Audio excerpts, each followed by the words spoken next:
Ok, buenas noches nuevamente a los que están presentes, a los que nos escuchan por las redes.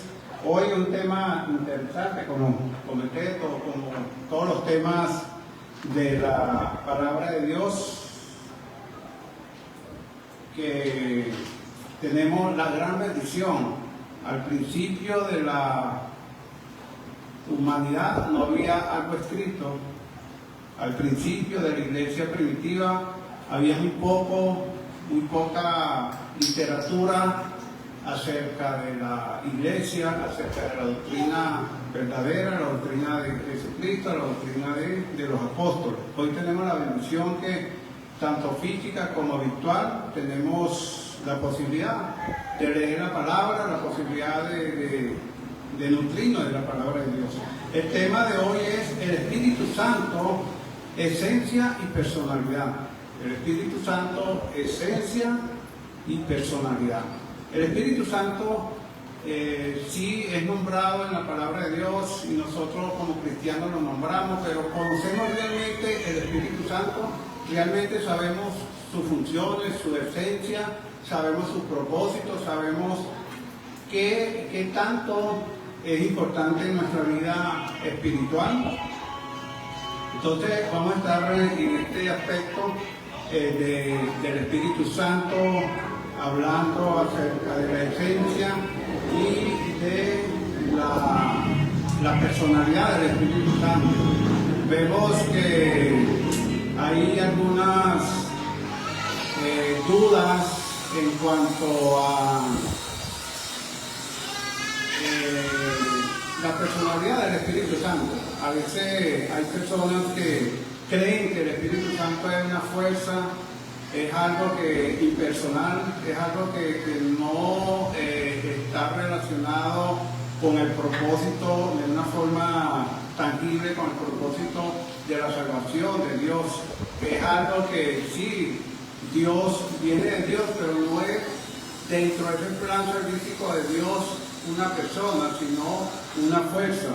Hay varias doctrinas allá afuera que creen eso, que como no tiene un nombre propio, entonces no es una persona, no es parte de esa deidad, de esa Trinidad de Dios que Él en su sabiduría quiso expresarse al mundo de esa forma en tres personas. Ese es un aspecto difícil para la comprensión humana. O sea, nosotros en la mente humana se nos hace difícil comprender la parte espiritual, la dimensión espiritual y más la mente del Señor. Por eso es que no podemos nosotros llegar a un tope y decir, bueno, ya yo tengo la verdad, ya yo sé realmente cómo son las cosas, sino que debemos dejar un espacio abierto para seguir aprendiendo, seguir avanzando y seguir en ese conocimiento. El Espíritu Santo en la antigüedad tampoco era tan nombrado. Hasta el año 381 el Espíritu Santo era algo con una participación activa en cuanto al conocimiento y a las enseñanzas de la iglesia primitiva. Hasta el año 325 en el concilio de Nicea, allí el credo era enfocado mayormente hacia la persona de Jesucristo. El Espíritu Santo lo nombraba, pero muy poco. Pero después, en el concilio de Constantinopla, en el año 381, ahí le dieron una mayor participación, por decirlo de una forma, en el credo que fue modificado al Espíritu Santo. Entonces ya, a partir de allí, empezó una participación más activa del Espíritu Santo según la parte eclesiástica, la parte de la cristiandad, de ver el Espíritu Santo con una participación más activa en cuanto a toda labor de salvación. Este credo fue modificado y fue llevado en el primer siglo, segundo siglo, y comienzo del tercer siglo, por tanta desaveniencia, tantas contradicciones que había en cuanto a la esencia de Jesucristo, de que si era Dios, que si era una parte humana, una parte espiritual, que si era una parte divina. Entonces, eso conllevó a crear un credo que hoy en día todavía hay una parte, se conserva una parte de ese credo, pero está más enfocado, como recomendé, hacia la personalidad de Jesucristo. El Espíritu Santo lo tenían un poco no tan tomado en cuenta porque la controversia era más hacia la figura de Jesucristo. Vemos también, hermanos, que a partir de aquí, de ese concilio del año 381, la Iglesia Católica hizo conocer la palabra Trinidad, ya tomando en cuenta Padre, el Espíritu Santo y el Hijo. Mayormente la Iglesia Católica es la que más habla de esta parte de la Iglesia de la Trinidad. Entonces vemos que el Espíritu Santo es una parte esencial, nos lo vamos a estar tocando durante el estudio. También no es impersonal, no es una fuerza, es una persona de la deidad. También, hermanos, algunas doctrinas se agarran del término neuma, que es un espíritu en el griego, porque lleva un sustantivo top, que es un sustantivo neutro.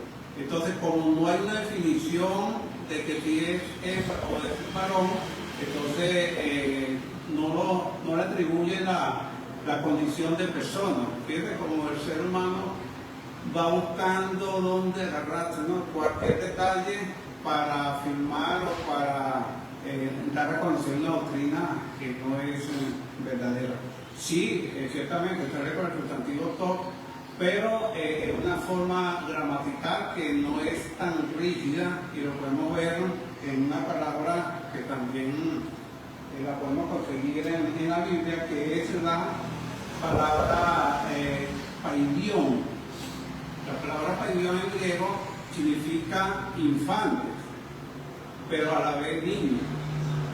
Y así como esta, hay muchas expresiones gramaticales que hay que ver a profundidad y hay que, más que todo, el contexto. El contexto es el que mayormente define o le da significado a la palabra. Pero algunas personas se agarran de esto para decir que el Espíritu Santo no es una persona, sino una fuerza. Cuando Dios creó al primer hombre, que lo creó en Génesis 2:18, él sopló, ¿qué? ¿Cómo se llama este aliento? ¿Ah?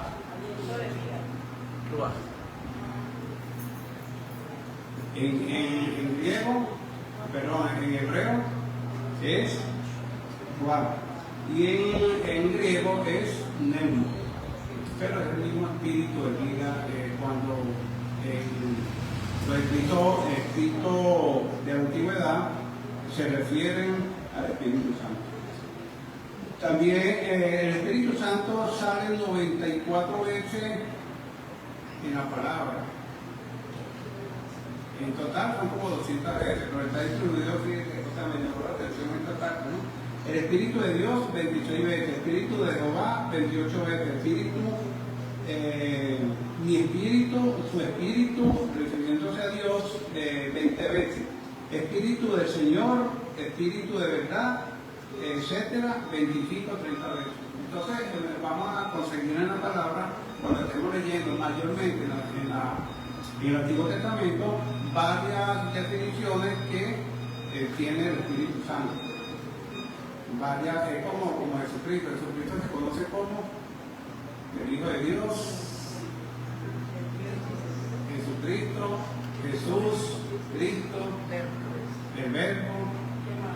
Son diferentes definiciones, pero se refieren a una misma persona, en este caso la persona de la divinidad, que es el Espíritu Santo. Había un hombre llamado Andrés que tenía una relación con Dios, pero a pesar de esta relación, él sufría de ansiedad. Tenía una afectación emocional y psicológica que le daba ansiedad durante su vida. ¿Qué hizo esta persona? Empezó a tener tiempo como a sola y empezó a tener una conexión con el Espíritu Santo.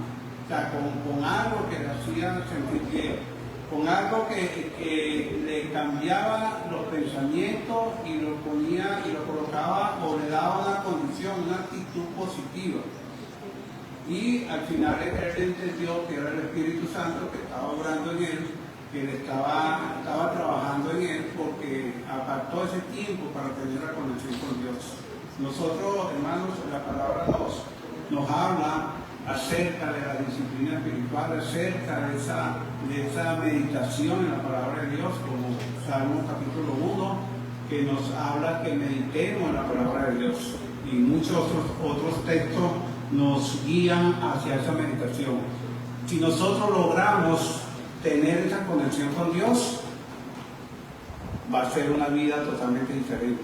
Si logramos tener ese tiempo con Dios, muchas enfermedades, muchas situaciones, muchas cargas van a ser aliviadas o sanadas a través del Espíritu Santo que mora en cada uno de nosotros. ¿Cómo nosotros adquirimos el Espíritu Santo? Al momento que nos bautizamos, al momento que nos arrepentimos, al momento que conocemos que es el Evangelio, al momento que obedecemos ese Evangelio, que nos bautizamos para el perdón de pecados, y inmediatamente cuando subimos del agua, recibimos el Espíritu Santo. Esto es bueno explicarlo, porque hay personas que dicen que el Espíritu Santo se recibe en otras condiciones. No se recibe en el momento de bautizo, se recibe en un campamento, en un retiro, en una manifestación X que tenga la persona. Y por eso es importante conocer sobre el Espíritu Santo para saber cuáles son los propósitos, cuál es el objetivo del Espíritu Santo en este mundo, cuáles serían las posibles manifestaciones del Espíritu Santo en las personas, en los cristianos, y así ver y estar preparado, mejor dicho, para toda esta doctrina que nos puede indicar a otra cosa.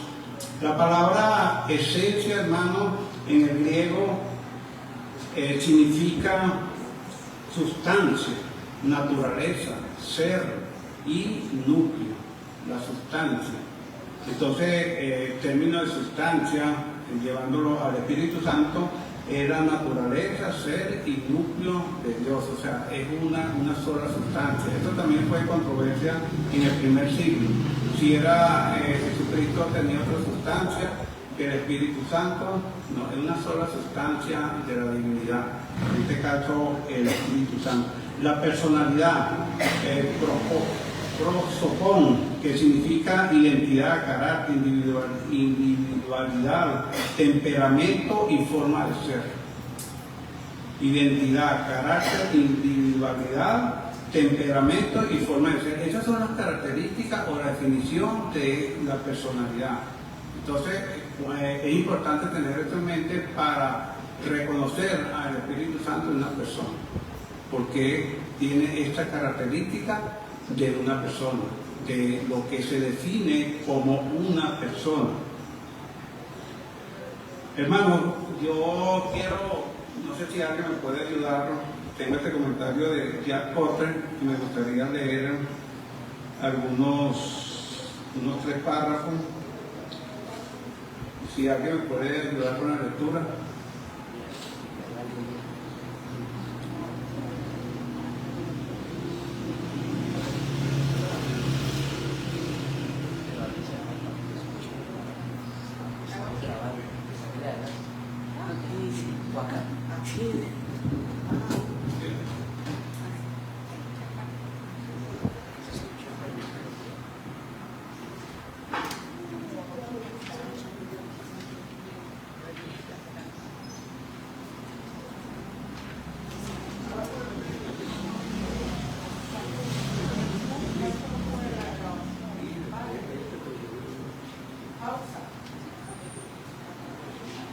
Ok, entonces vamos a escuchar la lectura de este comentarista que es muy acertado en sus comentarios y me parece para que resume de una forma bastante comprensible lo que es la sustancia, lo que es la identidad, por decirlo de una forma, del Espíritu Santo.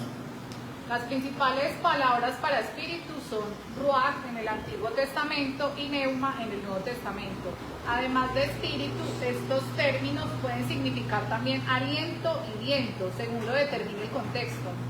Los términos se usan para designar a los espíritus creados, es decir, ángeles caídos y no caídos, y el aspecto espiritual de los seres humanos, así como también del espíritu divino y creado. En nuestra discusión anterior sobre la naturaleza de Dios, señalamos que todo ser espiritual es vivo, personal, inmaterial e invisible. Todas estas características se aplican al Espíritu Santo. ¿Por qué el Espíritu Santo es llamado Espíritu Santo? Puede darse dos razones. Primero, el término santo significa separado, distinto, apartado. El Espíritu Santo es santo en este sentido porque se halla separado de todos los espíritus finitos creados. Segundo, es llamado el Espíritu Santo porque, en comparación con el Padre y el Hijo, su obra principal es hacernos santos en el sentido ético. La santidad es su obra distintiva. Muchas versiones aberrantes del cristianismo niegan la personalidad divina del Espíritu. El unitarianismo y la teología liberal moderna generalmente niegan la existencia del Espíritu como una persona separada del Padre. Esto también es cierto de varias sectas. Por ejemplo, los testigos de Jehová igualan el Espíritu Santo, nunca en mayúsculas, con la fuerza o poder invisible activo e impersonal de Dios. Lo mismo es cierto del grupo de Víctor Paul, de Way International, el Camino Internacional. Okay. Entonces vemos, hermanos, después seguimos hablando, vemos que esta definición, ¿no?, del Espíritu Santo, no podemos confundir el Ruach y el Mesma, mayormente se refiere al Espíritu que recibimos como persona. Y el Espíritu Santo casi siempre es definido como tal, como en mayúscula, o sea, en la E mayúscula. Cuando nosotros vemos un espíritu con minúscula, entonces mayormente se está refiriendo al Ruach o al Mesma, que es el espíritu que Dios nos ha concedido para nuestro funcionamiento. Vemos, hermanos, que es importante seguir en este proceso de conocer la esencia del Espíritu Santo, como dice Mateo. Voy a citar algunas citas bíblicas, si me pueden acompañar, por favor. Mateo 28, 19, otro que busque Gálatas 4, 6, otro que busque Génesis 1, 2, Juan 6, 63, Según de Tesalonicenses 2:13, Salmos 139:7 y 1 Corintios 2:10 al 11. Son bastantes citas, vamos a basarnos en la palabra de Dios para tener esta interpretación según la palabra de Dios. Entonces Mateo 28:19. Por tanto, id y hacer discípulos a todas las naciones, bautizándolos en el nombre del Padre, del Hijo y del Espíritu Santo. Okay. Ese mandamiento que el Señor nos concedió, donde están involucradas las tres personas de la divinidad. Allí está el Espíritu Santo. Entonces, ¿cómo hacemos con ese versículo? O sea, y usted le comenta a una persona sobre este versículo de lo que creen solo Jesús. No está en el original. Sí, no está en el original, pero ellos tampoco tienen el texto original. Y para eso hay una explicación teológica por qué están esos textos, igual que Mateo a partir del capítulo 9 hacia adelante, según no están en el texto original, pero hay una explicación teológica para eso. Pero siempre el ser humano va a buscar como dónde agarrarse para afianzar una idea o sus ideas personales o humanas. Gálatas 4:6. Otro que vaya preparándose con Génesis 1:2, por favor. Gálatas 4:6. Ajá. Y por cuanto sois hijos, Dios envía a vuestros corazones el espíritu de su Hijo, el cual clama, Abba Padre. En cuanto soy hijo, Dios envió a vuestros corazones el espíritu de su Hijo, el cual clama, Abba Padre. ¿y cuál es el espíritu de su hijo? Espíritu Santo. El Espíritu Santo. Es la misma sustancia. Por eso es importante entender el término de sustancia. Es lo mismo. O sea, si usted agarra un café y le da un poquito a Brian, un poquito a cualquier otra persona, sigue siendo el mismo café. Es la misma sustancia. Aunque sean 3 o 4 o 5. Y eso es lo que pasa con Dios. Es la misma sustancia. Y siempre vamos a conseguir la palabra, esa trilogía de las 3 personas. Vamos a Génesis 1:2. Y la tierra estaba desordenada y vacía, y las tinieblas estaban sobre la faz de la misma, y el Espíritu de Dios se movía sobre la faz de las aguas. ¿El Espíritu de quién? De Dios. Entonces, ¿desde cuándo está involucrado el Espíritu Santo en la obra redentora? ¿Cuándo comenzó la obra redentora en el mundo, en este mundo? Del Génesis. Antes de la creación del mundo. Ya Dios había preparado. ¿Y quiénes estaban allí? ¿Cómo dice el versículo 1 de Génesis 1? En el principio Dios creó los cielos y la tierra. Yo creo. Pero después, en el versículo 26 y 27, ¿cómo dice? Hagamos. ¿Hagamos qué palabra es? Plural. Allí ya estaban involucrados los 3. Entonces, ¿cómo vamos a sacar 2 personas o una persona de la deidad que están comprometidas y están involucradas en el plan de salvación? Es algo ilógico, es algo que para la mente humana o lógicamente no es bien, o sea, no suena, no concuerda, y mucho menos en la parte teológica. Juan 6:63 y 2 Tesalonicenses 2:13, alguien que vaya buscando, por favor. Acuérdense que los martes son estudios, los martes es más de compartir, más de interactuar, porque son estudios, o sea, no son prédicas, mayormente son estudios. Juan 6:3 y 2 Tesalonicenses 2:13. Y alguien que vaya preparándose ahí con Salmo 139:1. Dice la palabra de Dios: el Espíritu es el que da vida, la carne para nada aprovecha. Las palabras que yo os he hablado son espíritu y son vida. Ahí vemos, quizás se estaba refiriendo al espíritu de hombre, pero estaba hablando Jesús apoyando y fortaleciendo ese plan de salvación de Dios. Todo lo que Jesús hizo fue una parte muy poderosa, muy grande, pero aún falta en esa obra. ¿Y quién la está complementando? El Espíritu Santo. Y muchas veces en Venezuela está una hermana que cada vez me jala las orejas, me exhorta, me anima. Hermano, hay que involucrar más el Espíritu Santo en nuestra vida, en nuestras peticiones, en nuestros deseos. Y tiene años en eso.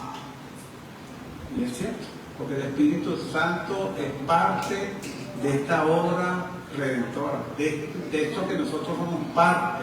Nosotros somos parte de la salvación, somos parte del reino de Dios. Y el Espíritu Santo está acá. Ahorita, después de Cristo, quedó el Espíritu Santo guiando a la iglesia hacia la salvación. 2 Tesalonicenses 2:13. Pero nosotros debemos dar siempre gracias a Dios respecto a vosotros, hermanos amados por el Señor, de que Dios os haya escogido desde el principio para salvación, mediante la santificación por el Espíritu y la fe en la verdad. El Espíritu que está allí, ¿con qué letra está? Mayúscula. ¿Qué significa mediante la santificación del Espíritu? ¿Cómo podemos explicar eso? ¿Ah? A través de él que recibimos la santificación. Ajá, pero en palabras entendibles. ¿Cómo explicamos eso? Mediante el Espíritu de santificación, el Espíritu. ¿Ah? Porque Él es el que nos hace santos. Es cuando nos bautiza. ¿Qué significa santificación? O santidad o santo. Apartado. ¿Qué hace el Espíritu?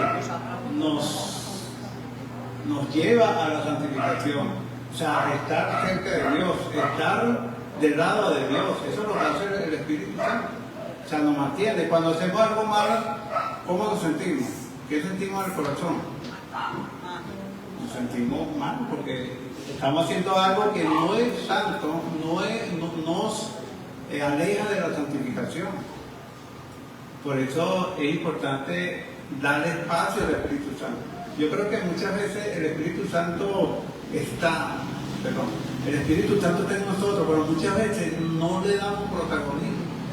O sea, no le decimos Espíritu Santo, toma el control total de mí. Expande tu poder en mí. Ayúdame para yo entender cada día más la voluntad de mi Padre. Esa es la función del Espíritu Santo, o parte de la función. Salmos 139, 7, perdón, y 1 Corintios 2, 10, 11. Salmo 139, 7. Sí. ¿A dónde me iré de tu espíritu? ¿Y a dónde huiré de tu presencia? ¿Dónde nosotros nos vamos a ir a escondernos de Dios? Si el Espíritu Santo mora en nosotros, ve como el enemigo de repente puede usar antimaña, mentira, situaciones que no, pero esto escondida, nadie te está viendo, y uno ve, no hay nadie, pero ¿quién está dentro de nosotros? El Espíritu Santo, está Dios. Además, Dios es omnisciente, unipresente. Entonces, esto nos puede ayudar mucho, hermanos, para la santificación. Saber que Dios está en nosotros, que Dios es omnisciente y omnipresente. Segunda, 1 Corintios 2, 10, 11, ¿quién lo tiene, por favor? 2, 11, 10 y 11. Pero Dios nos las reveló por el Espíritu, porque el Espíritu todo lo escudriña, aún lo profundo de Dios, porque ¿quién de los hombres sabe las cosas del hombre, sino el Espíritu del hombre que está en él? Así tampoco nadie conocía las cosas de Dios, sino el Espíritu de Dios.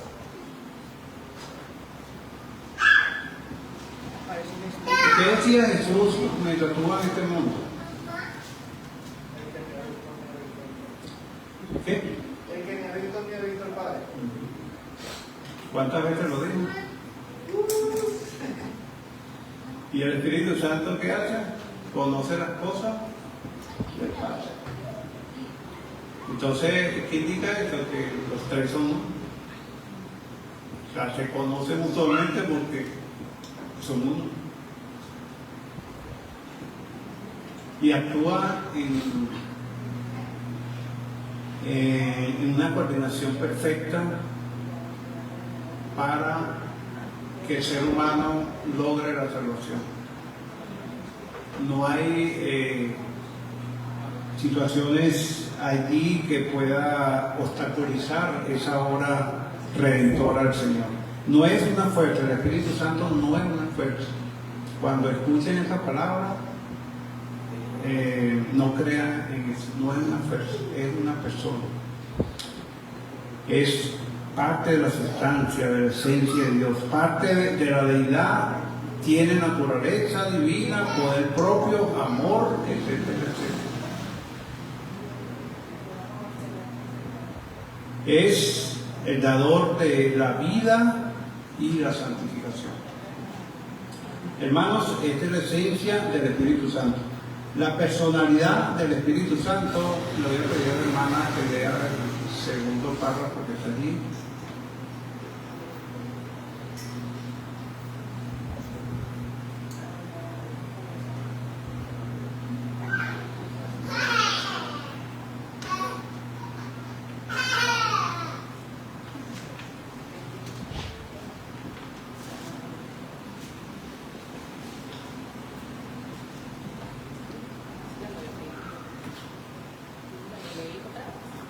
Ok, entonces, si quiero, repito.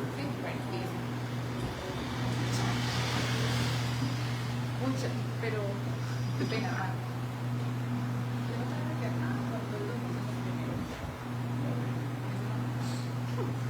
Muchas versiones aberrantes del cristianismo niegan la personalidad divina del Espíritu.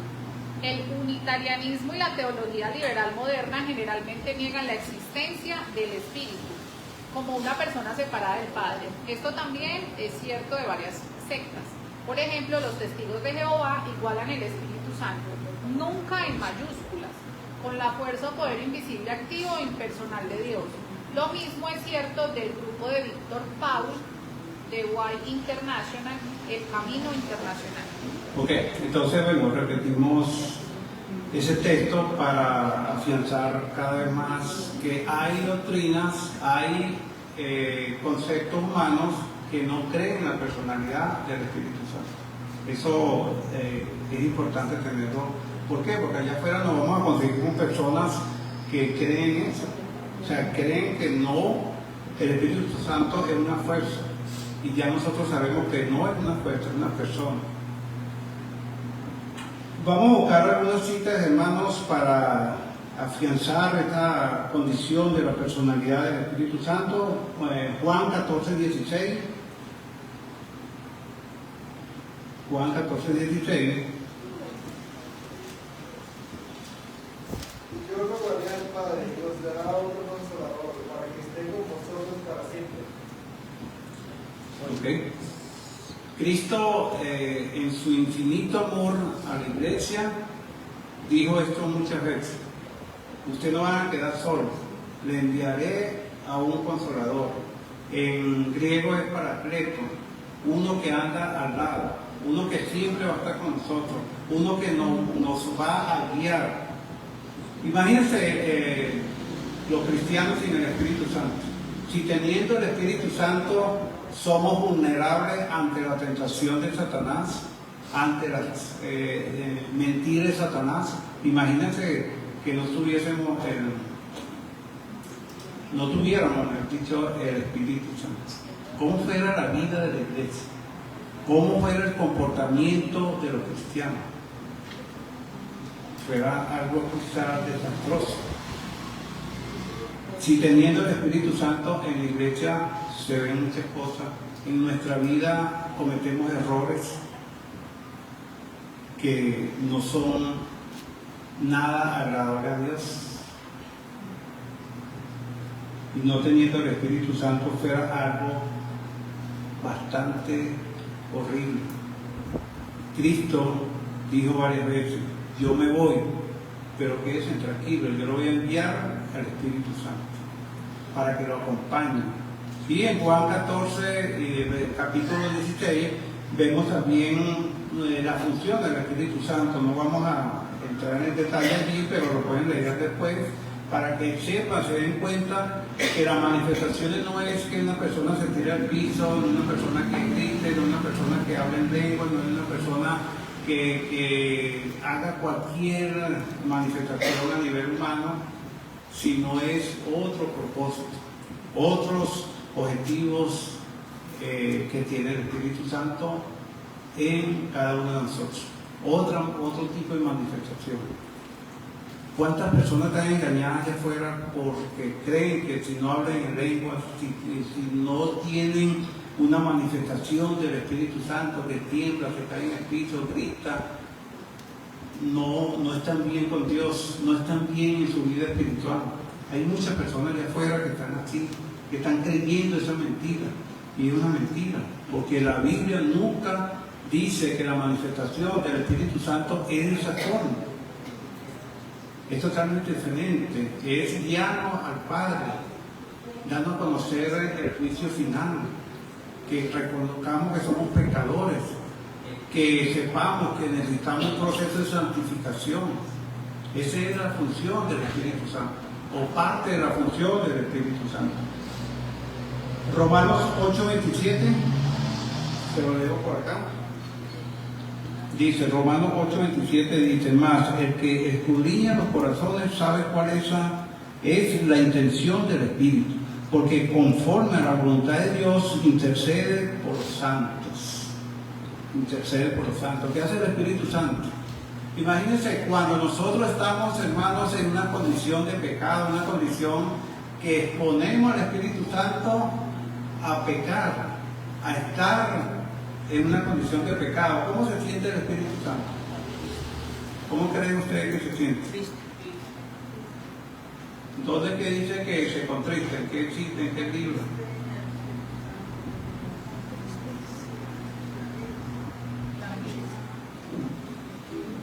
Que dice que no contristéis al Espíritu Santo. ¿Dónde lo dice?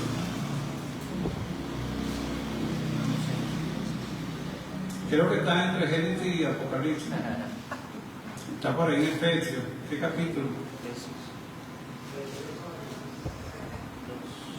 4. ¿Qué versículo? El 29. Dios, y viene hablando de la mentira, viene hablando del pecado, viene hablando del comportamiento, y nos dice, no contristéis al Espíritu Santo. Yo imagino cuando se comete un acto de fornicación, de adulterio, ¿cómo se sentirá el Espíritu Santo? O sea, debe ser muy horrible para él, porque es el cuerpo que está en esa condición de pecado, como dice 1 Corintios 3 y 1 Corintios 6. No es un pecado fuera del cuerpo, es un pecado intrínseco en el cuerpo. Por eso que la fornicación, el adulterio es algo muy condenable y con consecuencias muy fuertes, porque exponemos a Dios en una condición de pecado muy bochornoso. El cristiano, por eso nosotros nos conservamos de esa manera puro, tener nuestra esposa, el esposo, lo que en el caso de la mujer, y Dios dice, el marido de una sola mujer. Que por causa del pecado ha habido quien cumple a cabalidad esa voluntad de Dios, son pocos. Pero ya cuando conocemos a Cristo, debemos de encaminarnos como debe ser. Hermanos, Efesios 4:30, aquí estaba. Y no contristéis al Espíritu Santo de Dios, con el cual fuisteis sellados para el día de la redención. Y el 29. Ninguna palabra corrompida salga de vuestra boca, sino la que sea buena para la necesaria edificación, a fin de dar gracia a nosotros. Ok, era el versículo 30, no el 29. Entonces, hermanos, no contristéis, es el llamado de Dios, el consejo de Dios, para que no se contriste. El Espíritu Santo no es ponerlo en cosas horribles o cosas de pecado. Hechos 16, 6 y 7.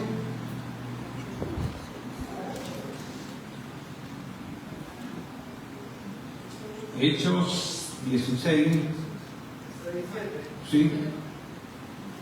Y atravesando Frigia y la provincia de Galacia, fue prohibido por el Espíritu Santo hablar la palabra de Asia. Y cuando llegaron a Misia, intentaron ir a Bitunia, pero el Espíritu no se lo permitió. Ok, ¿Qué características podemos ver allí de la persona, de lo que hemos leído de la personalidad del Espíritu Santo? Lo que hemos leído ahorita.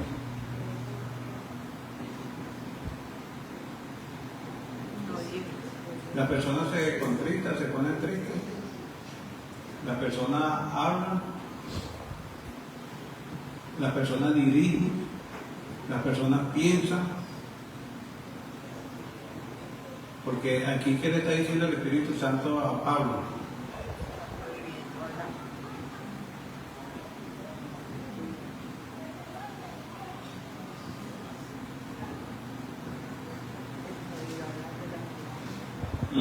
Le prohibió hablar de la palabra en Asia. Y luego otra vez lo dirige. Lucas 3, 21 y 22.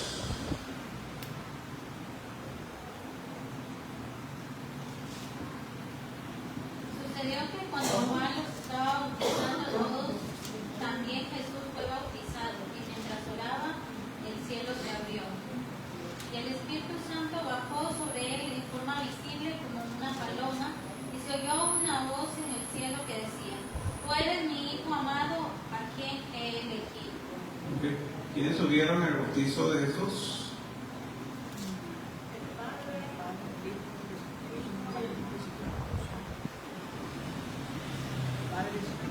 El Padre, el Espíritu Santo y el Hijo que se estaba bautizando. Hermanos, la persona posee inteligencia, conocimiento, discernimiento. El Espíritu Santo tiene estas cualidades. También experimenta sentimientos y emociones. Se contrista, se pone triste. El Espíritu Santo. ¿Tiene voluntad propia? Sí. ¿Y actúa con propósito? Sí. Entonces, pudiéramos gozar una gran cantidad de características de la personalidad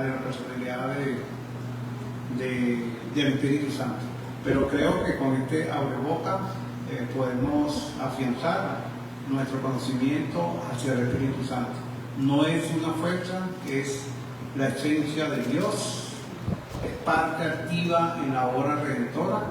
No podemos obviar su participación, no podemos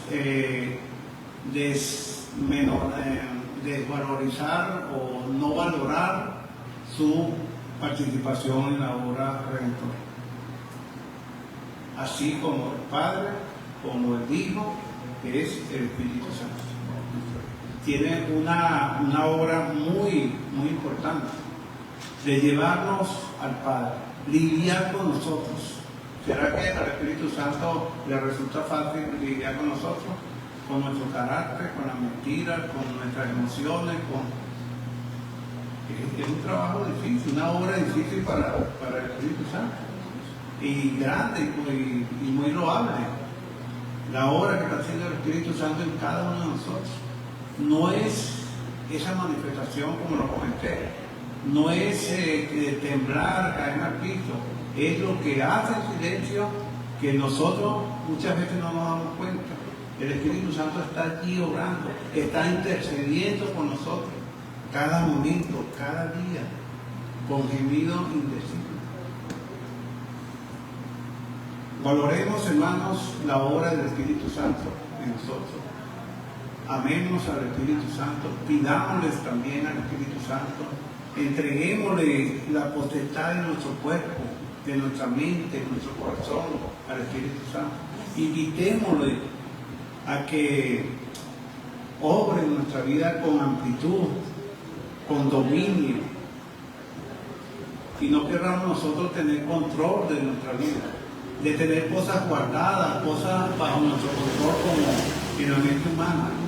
Dejemos que el Espíritu Santo se crezca, se desarrolle de cierta manera en nosotros, no en su personalidad, en su esencia, sino en nosotros, que siga creciendo, para nosotros estar relacionados con Dios adecuadamente, porque creemos en el Padre como el creador del universo.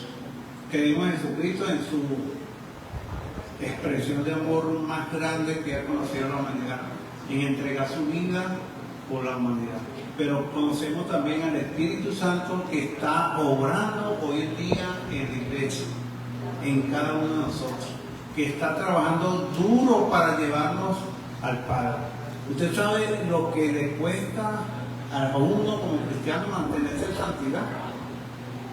¿Cuántas veces nosotros no batallamos con algún hermano y motivándonos, y ya a la tercera, cuarta vez queremos tirar la toalla, queremos abandonar? ¿Cuántas veces nosotros hemos fallado y el Espíritu Santo está allí corrigiéndonos? Y a veces nosotros somos rebeldes, que el Espíritu Santo nos manda información y nosotros seguimos con nuestra terquedad. Nos manda a decir, a través de la palabra, a través de cualquier persona, y nosotros seguimos por la dirección equivocada. Eso es lo que está haciendo el Espíritu Santo en cada uno de nosotros. Esa obra redentora tan hermosa, tan linda, tan importante. Sin el Espíritu Santo quizá no pudiéramos llegarse. Permanecer en la santificación de nuestra vida solo es casi imposible. Pero gracias al Espíritu Santo podemos continuar. Podemos decir, yo voy a llegar, porque no estoy solo. Está el Espíritu Santo en cada uno de nosotros. Amén. Que Dios nos bendiga.